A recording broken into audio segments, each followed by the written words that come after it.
Hey everybody, I wanted to do a story today on a tale from ancient texts that has to do with a Moses character going to the site of Holy Mountain, and he has kind of a strange vision of a burning, glowing image in front of him, and he kind of takes shelter from it. And according to Moses, this Moses character, it is the voice of God speaking to him, and he gives him instructions, and he writes them down on a tablet.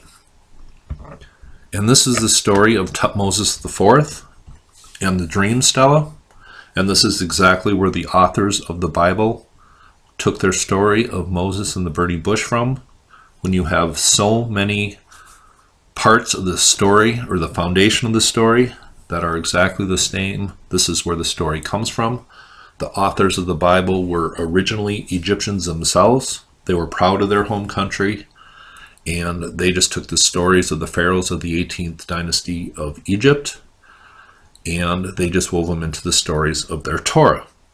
And when I talk about this, I don't mean to demean anybody's religion. I'm just looking for some true history and origins here. And if your religion rings true with you, then you're all good. It doesn't matter what I say. But I think the authors of the Bible, who were originally Egyptians themselves, and they were driven out of Egypt. There was a lot of strife in Egypt at this time, but a huge population was driven north into Canaan, and I just think they were proud of their homeland. Egypt was the greatest civilization on earth at the time, and they took stories from their original homeland and used the name Moses because it was just a common ending to names of pharaohs, and they just wove a story totally fictional, but based on some foundations of some real life stories of the 18th dynasty pharaohs. And I believe I showed you 5 direct connections to the Moses and the burning bush story and Thutmose' story on the dream stela.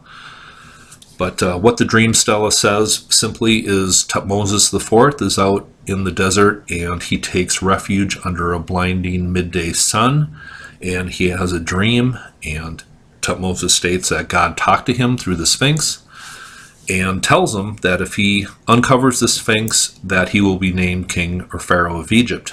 And Thutmose IV was not the rightful heir to the throne of Egypt.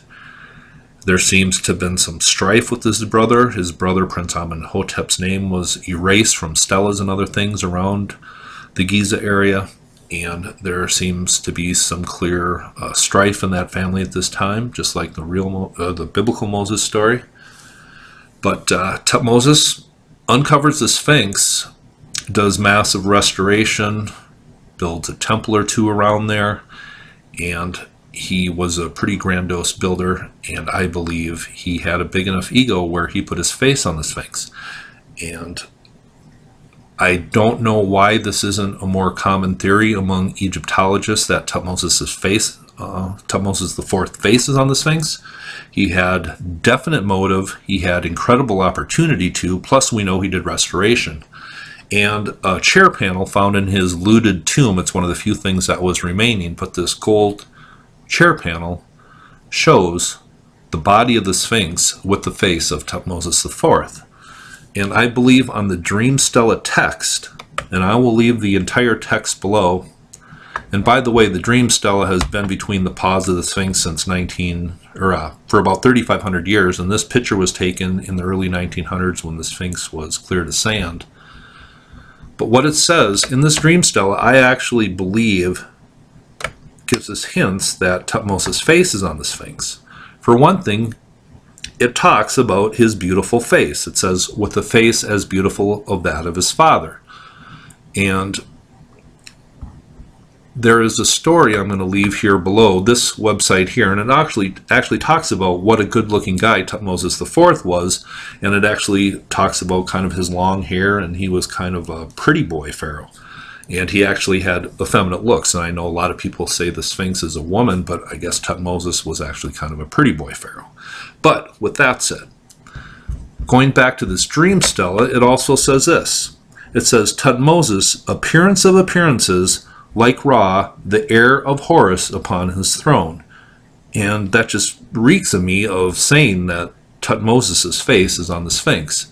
And his throne name, this would have been after his dream stela adventure here, but it says his throne name became Menkheperure, which means the everlasting manifestation of Ra, I believe. And that makes sense with his face being put on the Sphinx. But anyway, I just find it weird that Egyptology has not brought out that theory that Thutmose IV face is on the Sphinx, because he had definite motive, definite opportunity. He restored the Sphinx, and I believe he put his signature on it. He thought himself of a god, and there you go. I think he put his face on the Sphinx. That theory should be more widely known. Anyway, hope you thought that was cool. Have a nice day.